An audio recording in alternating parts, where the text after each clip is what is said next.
Fala aí pessoal, boa tarde.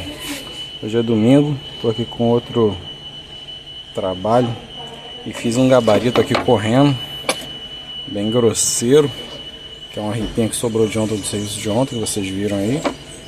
Mais um pedacinho de sarrafo que eu preciso cortar essa peça. Isso aqui era uma porta de guarda-roupa.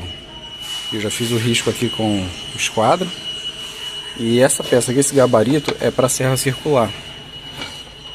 A ideia desse gabarito aqui é você alinhar aqui com a face da madeira e passar a serra circular aqui nesse gabarito, nesse ângulo, né?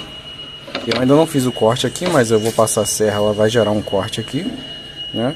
E você vai alinhar esse corte com a sua marcação. E ele vai ficar reto. Vem aqui, vamos supor que fosse aqui a linha de corte.